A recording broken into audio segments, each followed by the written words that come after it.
Yes, yes, yes. You have tuned in to Renewed Mind Revolution podcast with your host, Michelle Cook Hall.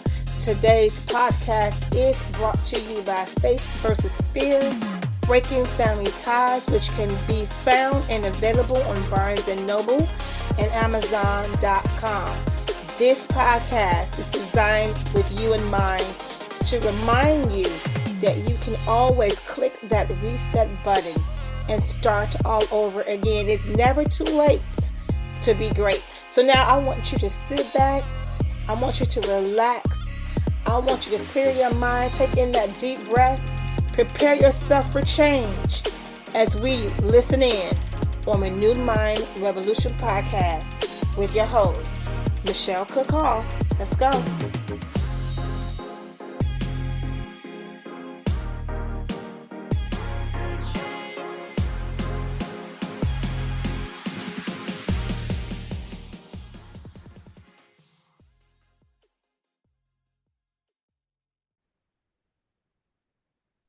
Welcome to Renewed Mind Revolution podcast with your host, Michelle Cook Hall. As always, it is my honor and my pleasure to be able to come and assist you, share some tips and tools with you to make you a better you. Well, for Love Month, we have, I was thinking expert. We have a very special guest. Her name is Heather Leah. Heather Leah is a businesswoman, but not only that, she is a new author of the book titled, Is He Mr. Right or Mr. Right Now? Consciously Create Your Own Love Story. Now, let me tell you what is significant about Heather Leah. She's going to tell you everything about herself. But what stood out to me the most, 9 proposals. And why is that significant? Because people can go through their whole life and not get proposed to once, twice, even 3 times. But she has 9 proposals. So she has this journey about relationships that she wants to share with us today. I know my listeners need to hear this. We have a lot of people who have a lot of questions about relationships and connecting with the right person that's going to thrust you to the better you, versus pull you down to a place that you don't need to be and you don't want to be. Heather, welcome to this show, Renewed Mind Revolution podcast. It is my honor and my pleasure to have you. Please introduce yourself further to my listeners today. Michelle, this is a pure joy to meet you. Your energy is absolutely fabulous. Your top is vibrant, and I'm sure all of your listeners feel that energy all the time. I really was attracted, and I'm using the word attraction for a reason, right? Okay. To the fact that you want to click that reset button, right? That you can always start again. Yes. And this is a place where every single day we have the opportunity to start again with our own love story. Yes. And so, yes, I've been on this journey. Yes. And this journey started with what I would consider to be unconsciously creating my love relationships. So many of us have been wooed by Disney. Mm-hmm. Many of us have gone, to sleep watching Hallmark movies, mm-hmm. right? Or mm-hmm. reading romance novels. And they've all in one way or another programmed us to expect certain things, to approach relationships in ways that maybe societal norms would project on us or our partners to be a certain way in relationships. Yeah. And one of the things I always say is, it's your love story. It's nobody else's, right? Yeah. But sometimes we're too busy trying to please other people in those relationships, right? That pleasing component. So very early in my relationship journey, that's exactly what I was doing. I was doing that kind of, if I just do this, I'll be good enough, right? Yeah. What I've learned, though, and that's why I use the word attraction, and the reason why I have had 9 marriage proposals is there's nothing more attractive than an individual who is in love with their own life. Okay. So just think about that. When you're in love with your own life, right? Mm-hmm. What are the components of you? you have a lot of energy, you have a lot of passion, there's a lot of vibrancy in your energy, right? When you're Right. with other people, you're happy, love just exudes from you when you're in love with your own life because your cup is pretty full. Mm-hmm. So for me, when I watched those times across my life, and I could see when I was really enjoying the journey of my own life and making sure that my cup was full so I could be loving towards other people versus being judgmental. Those were the times when I could see where people, they're more attracted to you when you're more in a space of love inside of your own self. Okay, so you're saying you attract more people based upon like the energy that you have and that you give, right? And Absolutely. I guess it's almost saying this. Most people have said that when they're not looking for anybody and they're contented, right? All of a sudden people start coming out of everywhere trying to, form some type of relationship with them versus times when they were just like trying to find someone and saying, I'm sad, I'm lonely, I need somebody, then no one comes. Right? You are 100% correct. Spot on. I get that. And also something that you said, unconsciously creating your own love story. And I'm gonna tell you this. I remember saying this not too long ago, that when it comes to love, sometimes we pour into an individual something that we want. We create this scenario that they never were able to give in the first place. Like we'll go on with a relationship for a long period of time thinking, oh, this is great, this is fabulous. But in actuality, we actually created something that we wanted and we kind of poured into this person. And we will overlook these flags, right? Because in our mind, we've created this whole little fantasy world, sort of like what you're saying, that doesn't even exist, but we want it so bad. You are so spot on again. Such wisdom. I love it. One of the pictures that you'll see inside of the book, I had an illustrator create this ring with the 9 individual men that I'm actually talking about. So my book is actually it's a nonfiction, so it's true. Okay. It is creative self-development relationship book. Okay. So I'm actually talking very creatively about the essence of all of these men who have been so, I'm just going to say part of my soul's journey. They've been part of my love story. Okay. Yeah. And because each one of them has caused me to grow, to think differently, to learn how to unconditionally love people in new ways. Yeah. How to forgive not only them, but maybe to forgive myself for bringing, like you were saying, Michelle, a lot of times, and I don't want to just pick on women, but a lot of times as women, we do generate a lot of the relationship and we don't allow that equal partnership or give that equal partnership a chance, or we're too busy generating it so we don't even notice that the person over here is not generating it. Not contributing. Right? Yeah. Exactly. And so we're not really consciously aware, hey, this partnership really isn't a partnership. This really isn't very even. One of the relationships here. So I've given all these men wonderful names. So I have this. I love these names, Heather. I looked at these names and I was just saying, please talk about Mr. Rebound, Mr. Knight, Shining Armor, Mr. Childlike, Mr. Drama King, Mr. False Witness. I mean, this is. Well, I'm going to talk about Mr. Childlike because this really focuses on, and I'm going to focus it on me, but I think some of your listeners might resonate with this a little bit. Okay.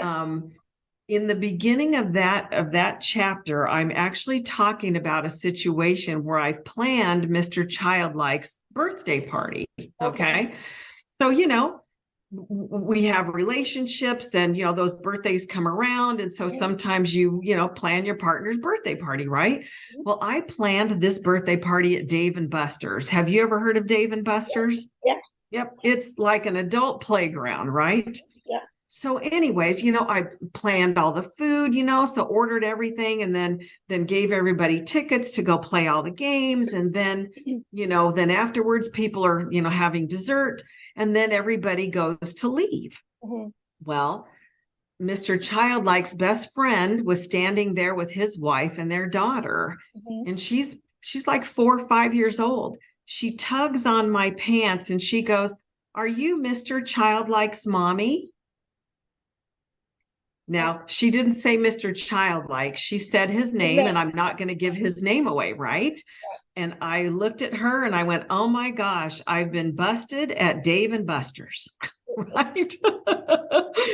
So what happened in that exchange was out of the mouths of babes. Yeah. This small child could see, right? In her own way. I was being the mommy, right? And handling all these things. And this person was not really, there really wasn't a lot there. And it was the universe calling to me or somebody reminding me, hey, you're being more parental than you are being a partner. She saw the dynamics because I did. Yeah, the child has parents and she knows what the parents do for her. Mm-hmm. So she saw that dynamic between you and him, which is really crazy. But somebody's so young to notice that. Yeah, very insightful. Yeah. And that was a real light bulb moment for me because I had to really look inside at myself, right? What work do I need to do to bring forth myself as a partner, not a parent? Yeah. Yeah. Do you think that that happens because the individual is allowing that to happen, want that to happen, or is it because of you or me who initiate that? Because I would think that if an individual, this guy, if there wasn't something going on with him, he would be more resistant to that type of behavior from you. Mm-hmm. He would nip it in the bud. But because he didn't, that means there was something going on with him. Because you will hear a man or a woman in a relationship saying, "I'm not your child," right? "I'm an adult." Exactly. Right? So if they're not noticing that and feeling uncomfortable with that, then it must be something that was going on with him. Well, there's it takes two to tango, right? So there's that dynamic. So I really had to look at my point of attraction. Why was I attracting somebody who, like you pointed out, Michelle, was not standing up and saying, "Hey, look," Yeah. Yeah. So I agree with you 100%. And I had to look and see, okay, why do I have this dynamic going on in my relationship, right? Yeah. And so then, right, once you can see those kinds of things when you're doing your own work, then you're looking over here and then have a conversation inside of the relationship that says, all right, how do we become, or are we willing, both of us, to be equal partners, yes or no? Or do you want to be taken care of financially? Are you looking to be taken care of with regard to somebody managing all these things so you can go do what it is you want to do, right? Right. So then there's some truth telling that could happen, right? If we both were partners and mature enough to bring that kind of a conversation to the relationship. I just had to recognize my own part in it, and why was I attracting somebody who wasn't speaking up and wasn't willing to be that strong match in the relationship. Yeah. Okay. Now, prior to this interview, I had some questions that I was pondering in my mind. So one question is, I know for me, I've been married for It'd be 26 years in March. And dealing with one relationship it can be exhausting. It could take a lot out of you to give that much of yourself to a person. So I'm thinking 9 relationships. How much did you have left, Heather? I mean, I'm just thinking, thinking like the connection that you're making with these individuals. And we're not just talking about meeting people, dating people, getting to know people. We're talking about getting to a point where you're thinking about spending the rest of your life with them. So you've gotten to a point that just dating won't take you. You've invested, you put something in there together. So how much of yourself were you giving? And was that exhausting to do that? I love your question. Okay, it is a fabulous question, Michelle, and I'm really glad you were thinking it. Okay. So yes, I've had 9 marriage proposals. Yeah. Notice one thing. I did not accept all of them. Okay. So we'll start there, right? Okay. I did not accept all of these proposals. And I really started this by saying there's nothing more attractive than a woman who's in love with her own life. Yeah. Mm-hmm. And because I've constantly been expanding myself and constantly learning and being engaged in my own life, that has been what I would say men have been attracted to. Okay. So sometimes I see it, and so let me talk about Mr. Drama King. Ooh, okay. Sounds good. Let me talk about Mr. Drama King for a minute, because this is a perfect example. Okay. We didn't spend a lot of time together.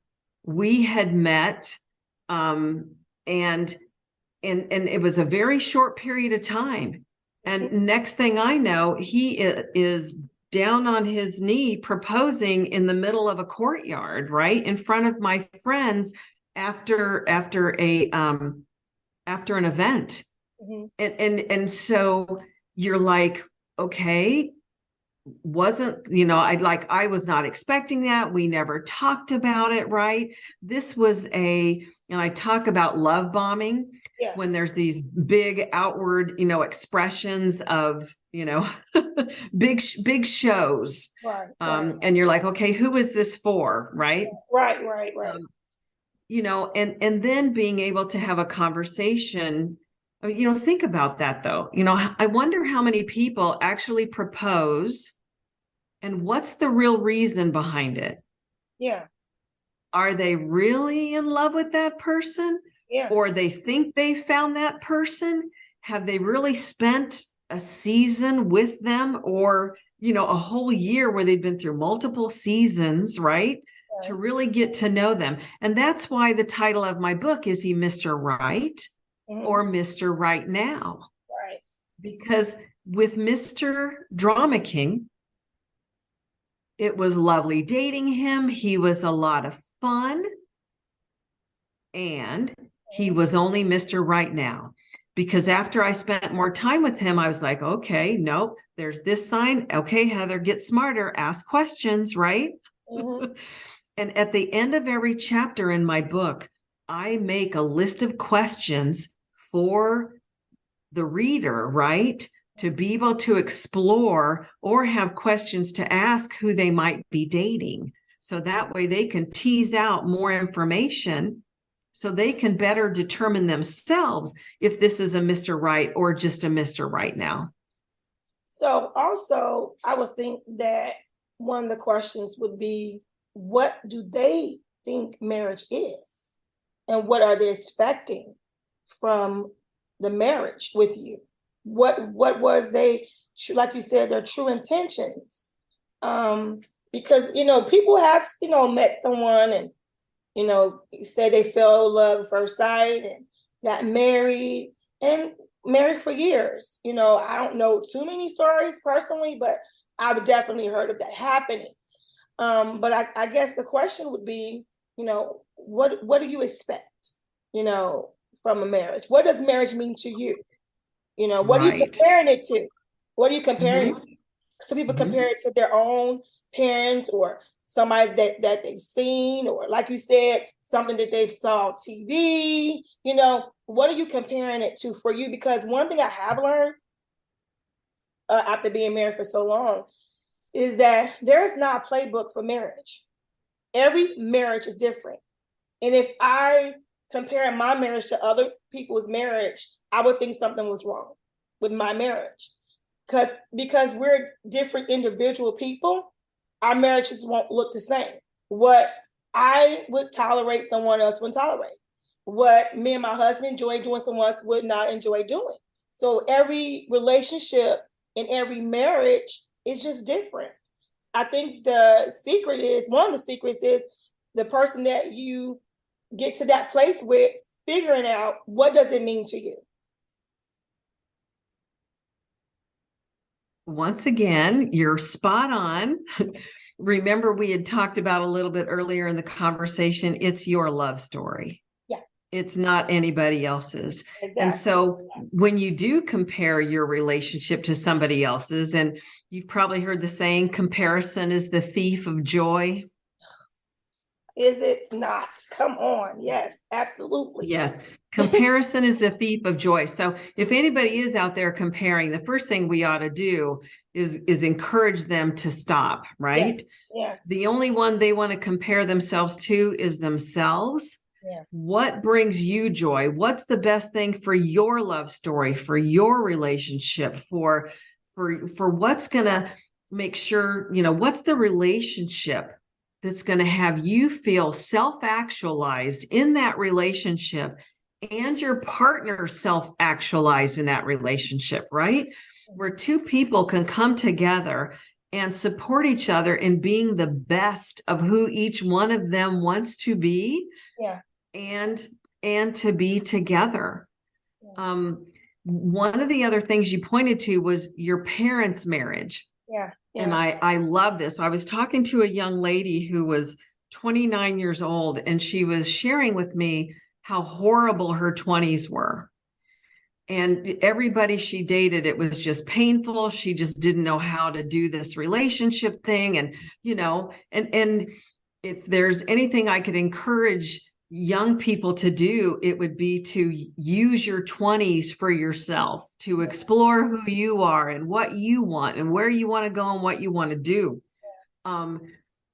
Because they're still trying to replicate their parents' marriage. And in her case, that's exactly what she was trying to do. Not everybody's trying to do that, but in her example, this is what she was trying to do.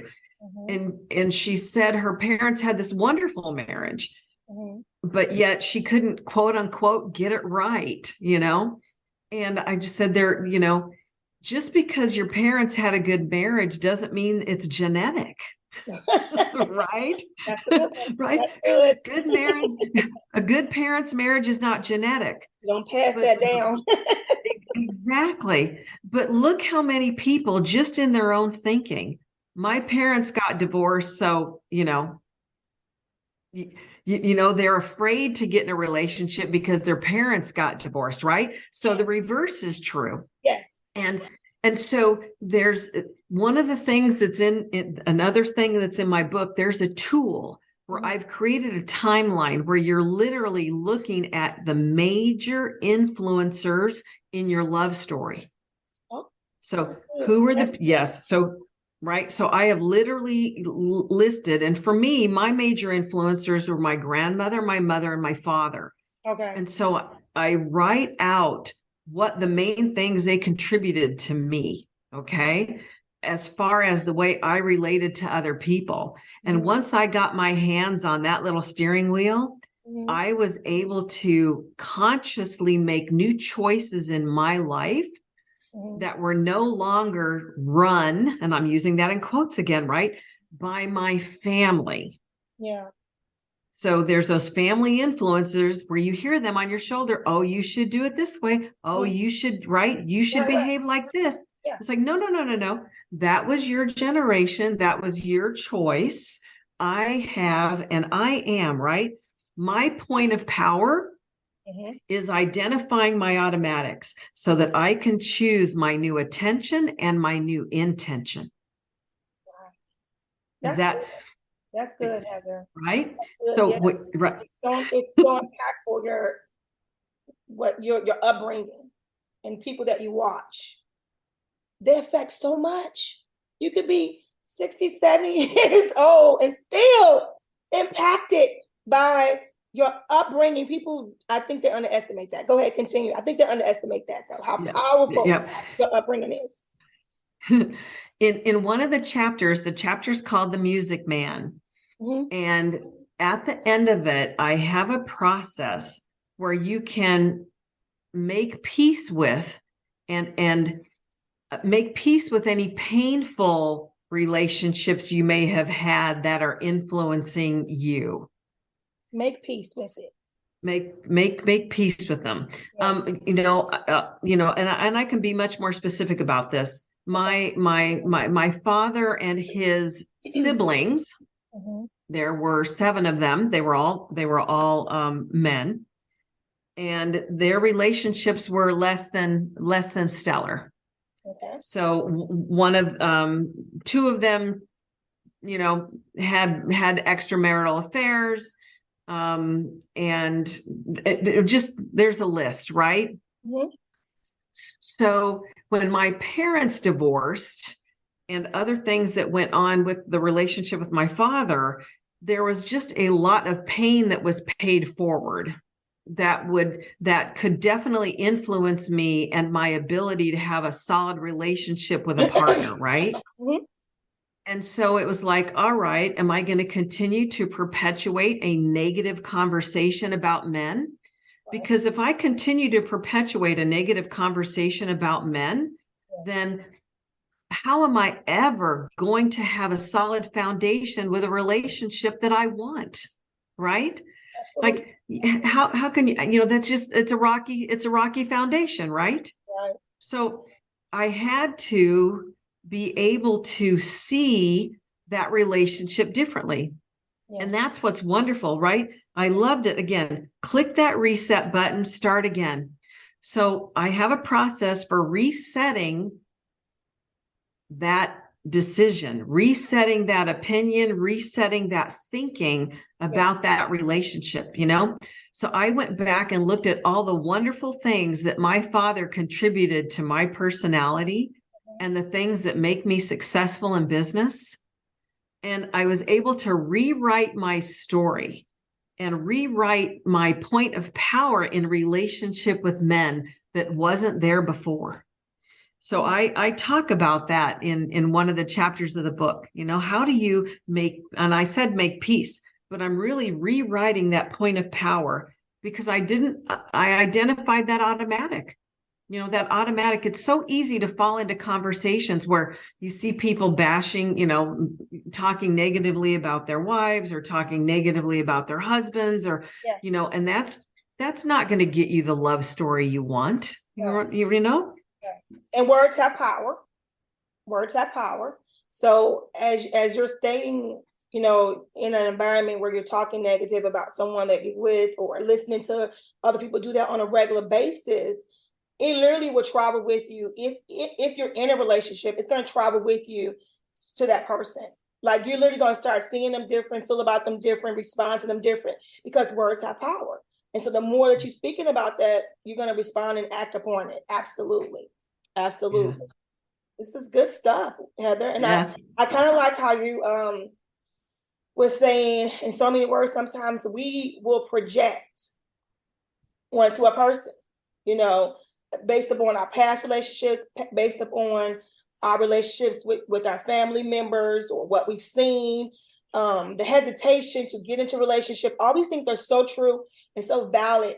And I'm a firm believer on getting to the core of an issue. And I see that's exactly what you had to do. You saw that there was a pattern and something was wrong. So you reset. The healing process was the first step, was getting to that core. Where did this come from? Why am I doing this? Why am I attracting the wrong people? What happened? And it takes so much strength. I talk about that a lot on the podcast, how much strength it takes to travel the healing journey. It takes so much strength to do that because you're faced with parts of yourself that you probably don't want to see.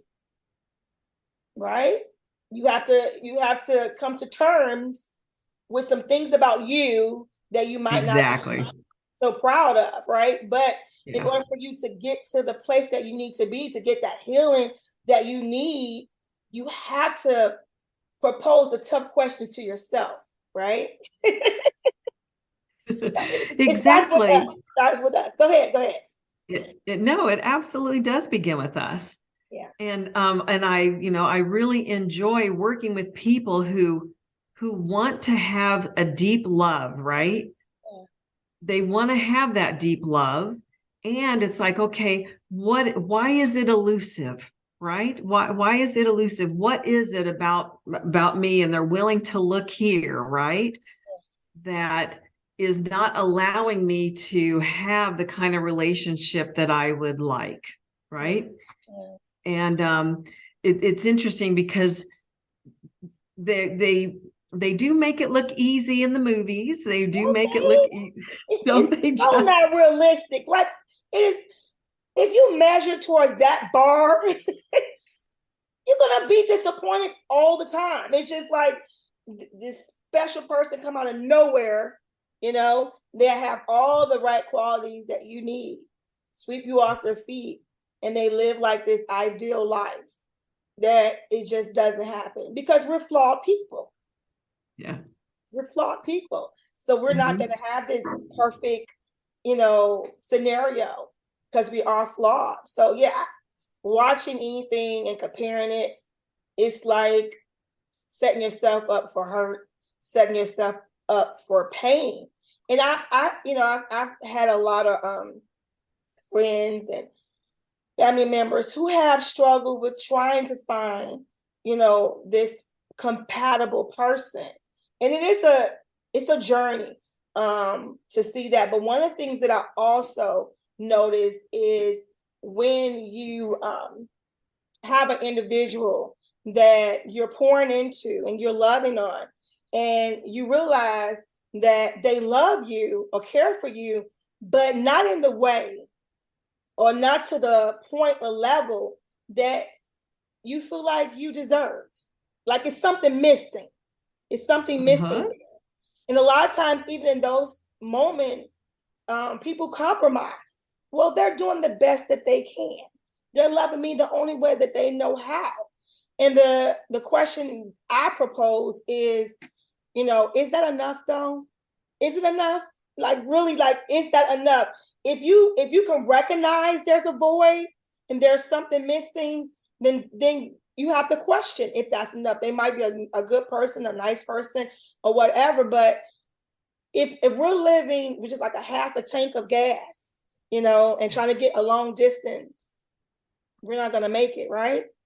Right. But what will you say to someone who, are coming because you have this experience with these crazy type of personalities? I love the titles, but you've met so many different type of people. And, so someone come to you and they say, well, I care about them, they care about me. But what I'm recognizing is that they're not loving me, number one, the way that I love them. And I know that, right? Like they say, I know that they're not loving me the way that I love them. But what they're giving me, I know is all that they have. Is that compatible? Is that enough? Or should I, do what's in the best interest of myself and move on and look for someone else? This is a really good, I'm just going to say a deep exploration, and it's going to be different for different people, right? Just Absolutely. Like you said, and that's why I said it's your love story, right? Yeah. So some of the questions I know, and I've worked with many women who they could not live with themselves if they did not try everything before they decided to part ways, right? Yeah. Yeah. And so that's one of the things I've noticed for the women that I've worked with. Well, not just women, but men too, that they wanted to make sure they gave the relationship every opportunity. Yeah. So in some cases, there's been some conversations about how do I ask for what I need? So sometimes people will give and give, expecting that their partner is just going to match that. And then they're disappointed because their partner does not, right? Right, right. Or they give and give. And like you said, they make excuses and reasons why their partner can't do better. Right. Okay. Now, the tough conversation could be, and I don't even know that it's tough. It's risky. Mm-hmm. Okay. It's risky, right? Because you're risking your heart. Mm-hmm. You're sitting down with your partner and you're saying, here's the things that I see that I'm contributing in this relationship. And here's what my heart and my value, right? Here's the things I would like to see from you. Are you willing, right? Are you willing to do these things for me? And that's an uncomfortable conversation for some people, right? Because they don't want to risk having that person say, I can't. Right. Because what happens then when that partner says, I can't, now the individual sometimes will turn it inward and say, I'm not lovable or I'm not worth loving, which is not the truth. That is not the truth. But people will go down that negative road, right? And they'll turn it inwards and make it mean something about them. Yeah. When really the other person just is not willing to do the work, or they're choosing not to. Yeah. So, and I don't want to oversimplify that conversation because there can be a lot of dynamics going on the other person's side. They might be dealing with their own mental well-being for all I know, right? Absolutely. Yeah. But all I can do is work with the willing. And so when those individuals are looking at their relationship, the reason why they're looking at it is because right now it's not enough, right? Mm-hmm. Their heart's growing, they're reaching for something else, and their partner a lot of times doesn't want to go on that journey. Right. So I've had several women, and a couple guys, they have made the choice to have that conversation with their partner. And when their partner's not willing, then the next conversation they have is then how do we leave each other in love and support each other on what we're going to do next on our journeys? Yeah. Yeah. And I know that's not an easy conversation, but I've watched many people navigate that very well. Yeah. I think the struggle for most individuals in these cases would be what I started off saying, is that when they've created this scenario that they want so bad, and to have to say, I don't have that anymore. Like you said, they begin to blame themselves and say, what have I done wrong? Am I enough? Why can't they love me this way? They begin to question their ability, to be loved, because this individual, can't provide that love. And it becomes so chaotic, and hurtful. It can be. Yeah. There's also another approach that I've watched some people, as we've had conversations, some of the approaches that they have taken is they have chosen, let me get that straight. I have also advised and talked with different individuals to just choose themselves. So your partner may not be able to choose you, but if you decide to give a little bit less in that direction towards your partner, and if you choose to love yourself and fill your own cup up, right, then what they give you or what you see they need to give you is going to diminish, because you're going to fill your own cup up and you have complete control over that person, right? Yeah. You have the ability to choose you, and you can lessen your choice of choosing them over you. Yeah. Okay. Because that's not a healthy partnership either. Yeah. Yeah. Right. To keep choosing to love them more than you love yourself. Yeah. That can put you in a danger zone you don't want to be in. Yeah. Yeah, that's good, Heather. That is so true. So many times, and like you say, it's men and women, but I can only speak from a woman's perspective. Women, for sure, are often putting everybody before ourselves. Exactly. So in chapter 11 in the book, right? Is he Mr. Right or Mr. Right now? Consciously create your love story. Yes.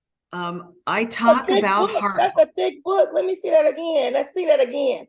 Wow. I love the color. I love the cover. I love it. Yes, that's good. Okay. It's only 200 pages. Okay, go ahead. Love it.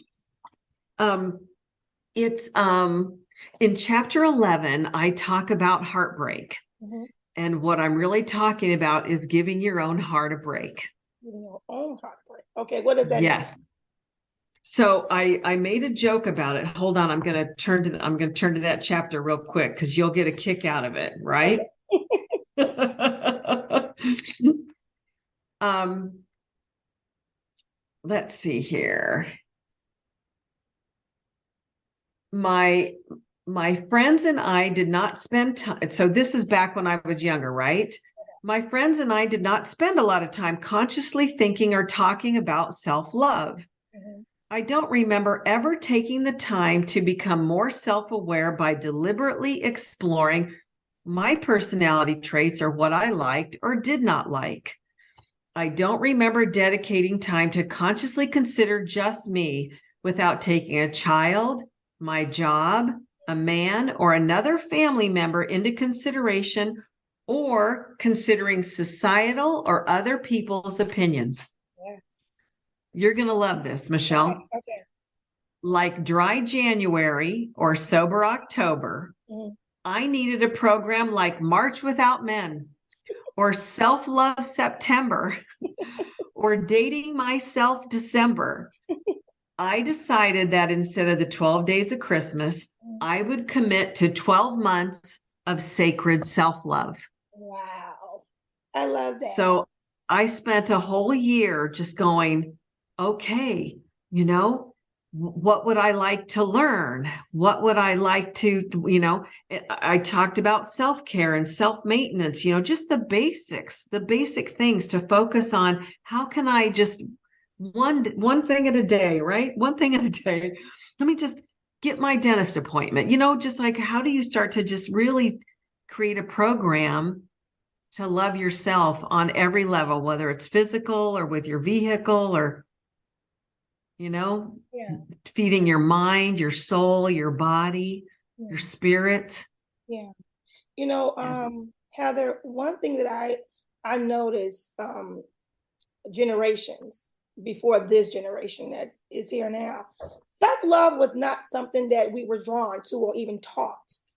You are so right. Oh my goodness. That was something you just did not say. That sounded selfish to self-love, right? It just was not a good thing, and it wasn't pushed.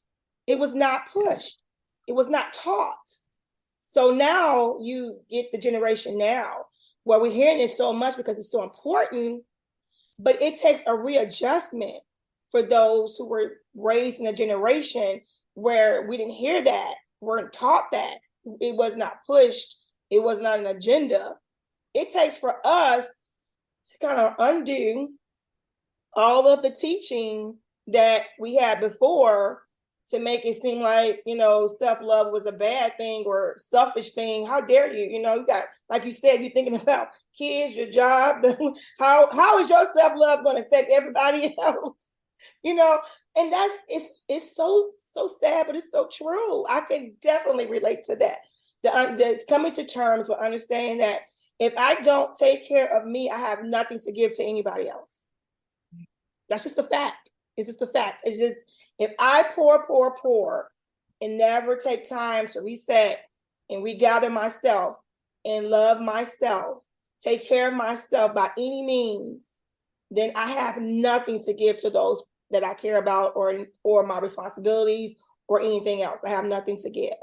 So I think bringing that up, that point is so important, that self-love is something that we hear all the time now. But several years ago, Self-love was not something that you heard. And I think that's why, my generation and generations before me struggle with certain things, because we have to fight against a lot of things that was taught to us, right? And that was right. brought up on. We have to undo it, untangle it. It's a lot of work, but it's helpful and it's necessary. It makes us better people.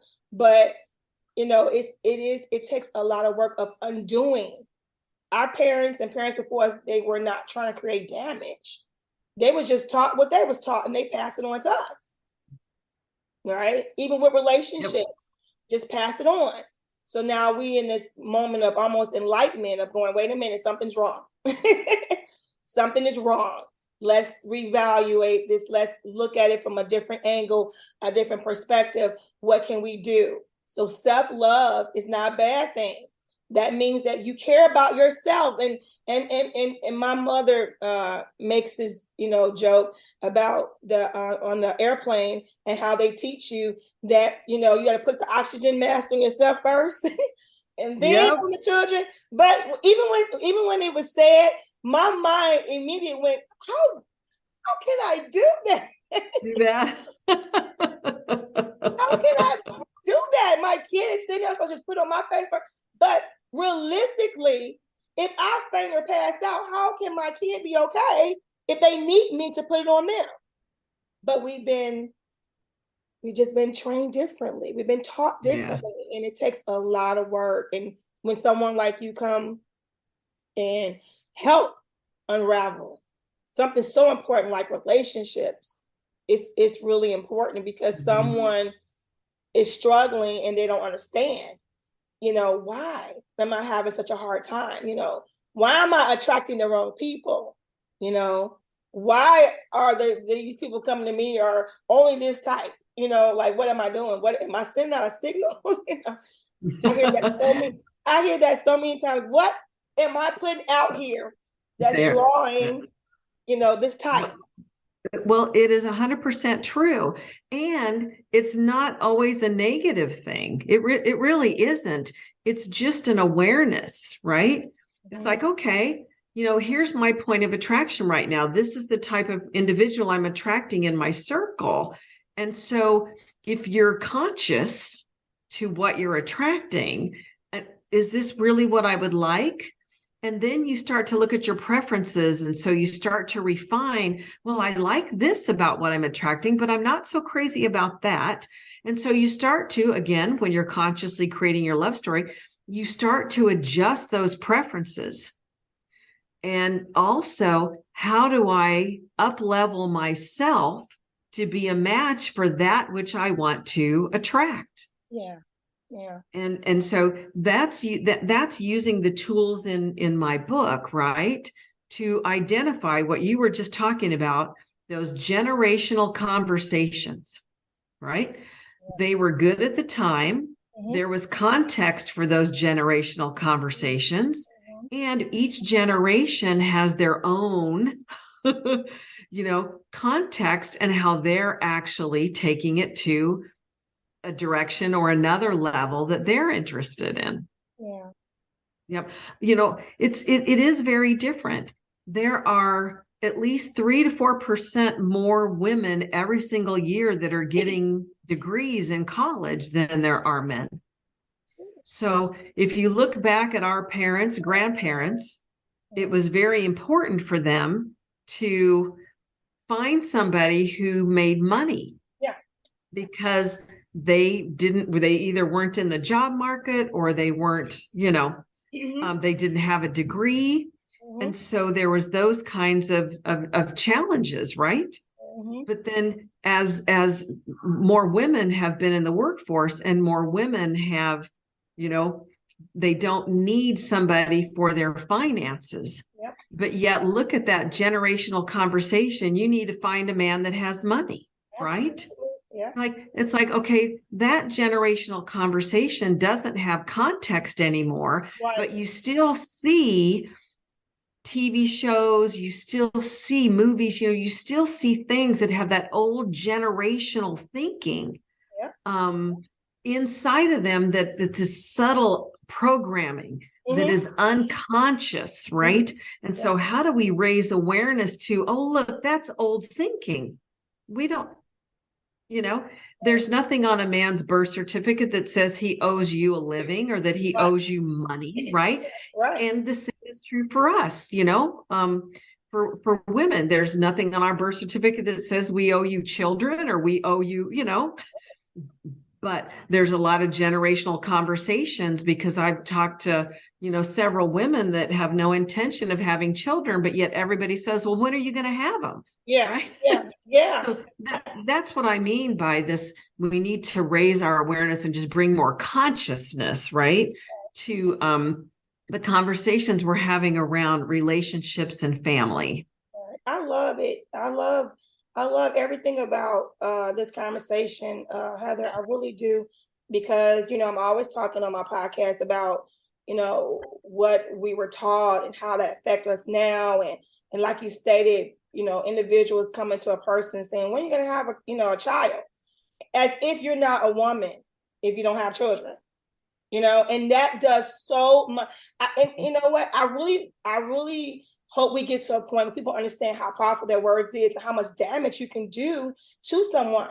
Saying something like that to a person can do a lot of damage to them, because now they question, like how much, they feel about themselves now, because now you put them in this box. They have to be this way, and that's it. And it's very hurtful and it's very harmful. Yeah. And I'm glad we having these type of conversations, because I love ripping off, all of the the band-aids and exposing the truth and showing that, look, we're more than that.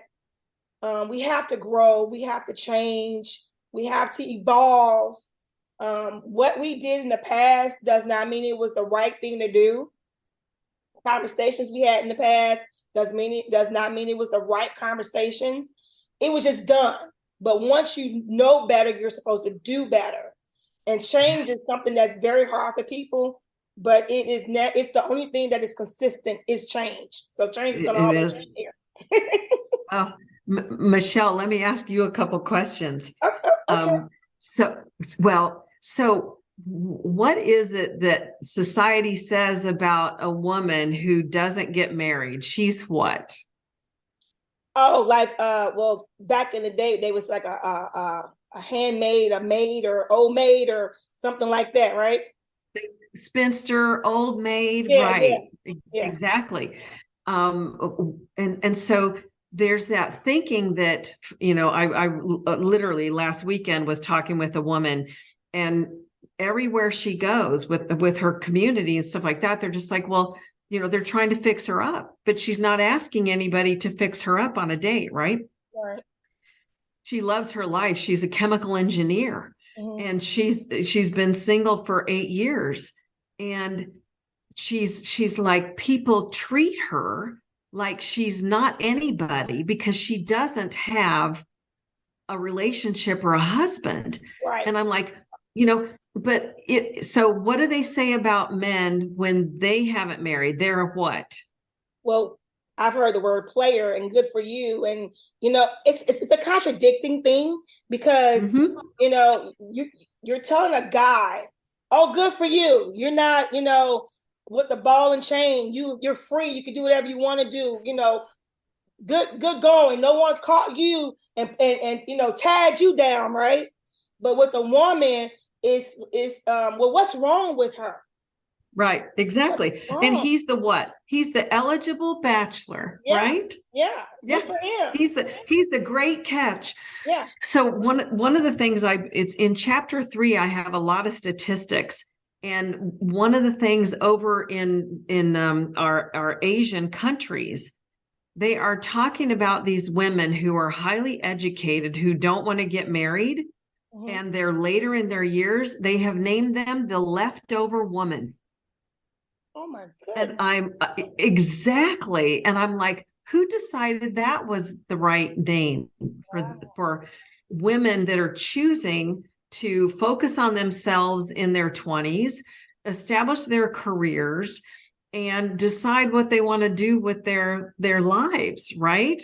And then calling them a leftover woman. So I know we've digressed a little bit, but this is all about consciously creating our love stories. And one of the ways we're going to do it, Michelle, is you and I having conversations like this to raise awareness that just because a woman doesn't have a husband doesn't mean she's not fulfilled, doesn't mean she's less than, right? She's probably very much powerfully choosing her life. That's right. Nothing's wrong with that. Absolutely. Yes. You know, and where do we give other women the freedom, right? You choose to marry, good for you. You choose not to marry, good for you. Right. You choose to have, right? Yeah. It's like right. It's like you said, these conversations are important.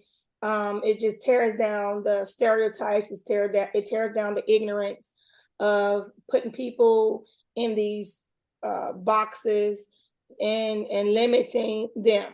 Women are not the same as they were. The opportunities are different for them now. So they're able to surpass, a lot of limitations that people have, men in general have tried to put on a lot of women. And so, to still use those type of words like leftover or overlooked and all, it's so primitive and it's so sad, but I am not surprised. I'm not surprised because, like you said, even on our media, you still see little hints of that type of narrative that they're pushing regarding, the woman in her role, a woman in her role, and how a man, there are men till this day, and I know for sure, who believe that, a woman, when she has a voice, not pious, not arrogant, but just have a voice, she talks too much. Just the fact that she has an opinion, she talks too much. There are men that are still walking this earth that has that type of attitude and that mentality, and it's sad and it's wrong.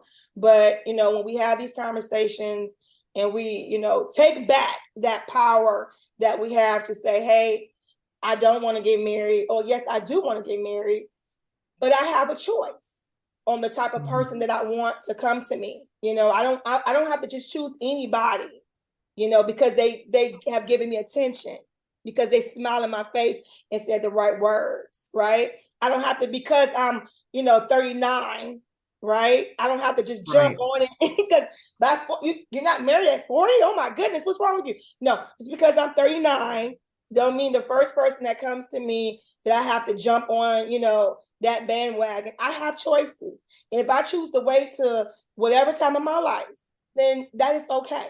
As long as I'm happy. Right. Right. As long as I'm happy with my choices, then that's all that matters. And I think that we could just push that more about how important it is for you to be happy, not comparing to anyone else's life, anyone else's relationship, anyone else's scenarios, just what works for you. It's okay. If you chose, I never want to get married, I don't want to have kids. Society should not make you feel like, that's a bad thing, whether you're a man or a woman. That's your choice. Yeah. That's your choice. So, is there any last words that you want to share? Your book is, it sounds awesome, absolutely awesome. And I want my listeners to go. It is available on Amazon in ebook, paperback, and audiobook. Do I have that right? You are 100% correct. Okay, the name of the book is He Mr. Right or Mr. Right Now? Consciously create your own love story or your love story. And that makes sense to me. The word consciously, and I always say intentional, right? Those are very important words to me. Like, you really have to make sure that you're doing that. Like, it's just not happening to you or coming to you. You're consciously doing this for yourself. So that's really important. Is there anything else that you want to share with our listeners today? I would love to, and thanks for allowing me to close this with the renewed mind revolution. I really love the whole reset button, right? That you get to reset that button and start again on your thinking. Yeah. So thinking equals actions equals results. Yeah. And so the thinking you have about your relationships will also determine the actions you take and produce the results you have. Yeah. So that's what we're trying to do, is we're getting back to the thinking. Yeah. What's our conscious thinking, or what's our unconscious thinking that's running our love story? And every one of you deserves to have the love story of your life that you want, that you choose. It's your love story. Don't let anybody tell you different. I love that. Thank you, Heather. Listen, this turned out way better than I could have ever imagined. I love talking to you. I really, really do. I love that my listeners have had an opportunity to hear from you. Please support Heather Leah and her book. The information, once again, is he Mr. Right or Mr. Right Now? Consciously Create Your Love Story is available on Amazon. It has been my honor and my pleasure, as always, to come on here, share some tips and some tools with you that I know today for sure has helped you to become a better you. Once again, thank you for tuning in. Thank you, Heather, for being here. You have been listening to Renew Mind Revolution podcast. I love you, but most importantly, God loves you more. God bless.